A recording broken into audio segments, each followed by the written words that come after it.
Hello, Cancer, Sun, Moon, Rising, and Venus signs. Kamusta kayo? Sana po ay nasa mabuti kayong kalagayan. Welcome back po sa Star Tarot. At kung bago kayo rito, welcome din po kayo. Please subscribe, like, share my videos, and leave me a comment kung nakaresonate kayo. Thank you. So first message ni Cancer, speak your truth. And with the Archangel Gabriel, sabi dito, thank you Gabriel for helping me to speak with integrity. Cancer, so maaari, no, na dati hindi kayo siguro nakakapagsalita. You can't express yourself. Kaya, ang paanyaya sa inyo ngayon ni Archangel Gabriel is speak your truth. Okay? Kung ano yung nararamdaman mo, anong nasa loob mo, anong iniisip mo, yun ang sabihin mo.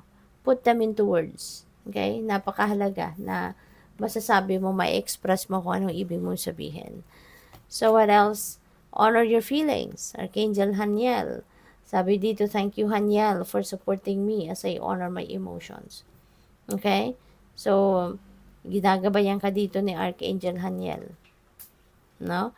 Na i-honor mo yung feelings mo. Pakiramdam mo yan. Diba? So, ramdamin mo. I-feel mo. Kasi baka ang iba sa inyo, Cancer, hindi ninyo na-i-express no, yung sarili ninyo. Hindi ninyo tawag dito, hindi ninyo na ipapahayag, no? Kung ano yung ano ninyo, totoo ninyong nararamdaman. So, honor your feelings. Huwag ninyong isuppress. Okay? Huwag ninyong suppress. Kasi, huwag ninyong kontrahin, no? Yung sarili ninyong nararamdaman. Kasi baka, merong tendency na, alam mo yun, sinusugarcoat ninyo din yung sarili ninyong nararamdaman. So what else? We have healthy choices. Thank you, angels, for guiding me to make healthy decisions. Okay? So, may mga, this is good, no? Kasi, siguro magkakaroon din kayo ng magandang realization, diba? And you will be guided by your angels na magkaroon kayo ng mga healthy decisions na that will be beneficial for you and the people around you, no? So, what else? You have trust your vibes. Thank you, angels. Today, I choose to trust my intuition and your guidance. So, this is good, no? Kasi marirealize mo din na it's about time na para hindi nyo na kontrahen kung ano yung nararamdaman ninyo, kung ano napipick up ninyo ng mga mensahe. Instead, you are trusting them. No? You are trusting kung ano man ang mga napipick up mong mga mensahe, no? Through your intuition. Minsan kasi, di ba, napagdududahan natin, tama ba itong naririnig ko? Di ba? Is this my intuition or this is my ego talking? Di ba? Yung mga ganon. So, but now, you will be realizing na yes, this is my intuition speaking. Kaya, matututunan nyo na itong pakinggan. So, maraming salamat, no, for subscribing to my channel. And if you haven't subscribed yet, subscribe na po kayo. And also, maraming salamat din for not skipping the ads. No, malaking bagay po yan sa akin. Thank you. And also, maraming salamat din, no, for the cross-watchers out here. And kung gusto din po ninyo mag-member sa channel, just click the join button po sa baba ng video. Thank you. So, first message ninyo is Raccoon Inventor. Ayan. Decide on what you really want. Maaari kasi na hindi. Baka yung mga dasal ninyo hindi consistent, no? Cancer. Kaya nire-remind kayo dito na decide on what you really want. Kasi baka pa iba-iba kayo, no? Maging consistent kayo para sa sarili ninyo, malaman din ninyo, ma-figure out ninyo kung ano talaga yung uunahin ninyong gagawin. 'Di ba? Kung paano ninyo i-address, no? Kung ano man yung wants ninyo talaga, 'di ba? Kasi kung marami tayong gusto at marami tayong first priority, 'di ba? So alin ang uunahin natin?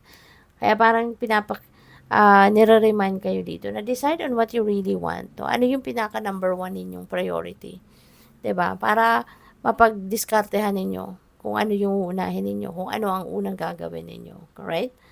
You have the ingenuity to claim it. Avoid being the trickster and practice integrity. You have many roles and can juggle them well.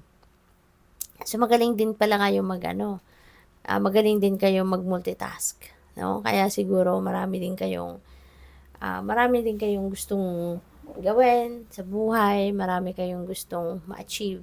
Kasi kayang-kaya nyo din naman na mag-multitask, pero nakakapagod din yun, diba? So, mas magandang one at a time at magawan mo ng paraan agad, ma-achieve mo agad, 'di ba? So yun ang mas ideal siguro, 'di ba? Kasi makakapag-focus ka sa isa-isa lang, and then mas mabilis mong mapagtagumpayan yun because that is only the thing that you're focusing on. Yun ang pagtatrabahuan mo. Then once na natapos mo na yun, then move on to the next. 'Di ba? Rather than doing everything all at the same time. So, maaring matagal, no, bago ninyo ma-achieve kasi sabay-sabay, no? And then you can't focus 100%.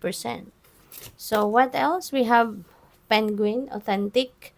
Reach out to your tribe in times of need. Ayan. So, don't hesitate to ask for help. Kung kailangan mo ng tulong, whenever you need help and assistance, humingi ka ng tulong, 'di ba? Sa mga tao na alam mo yun, yung sigurado ka at kilala mo na matutulungan ka. Family gives you strength when you face the storm.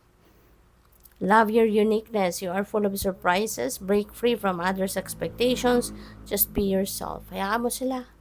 'Di ba? Hayaan mo ang mga taong nag-i-impose ng expectations sa'yo.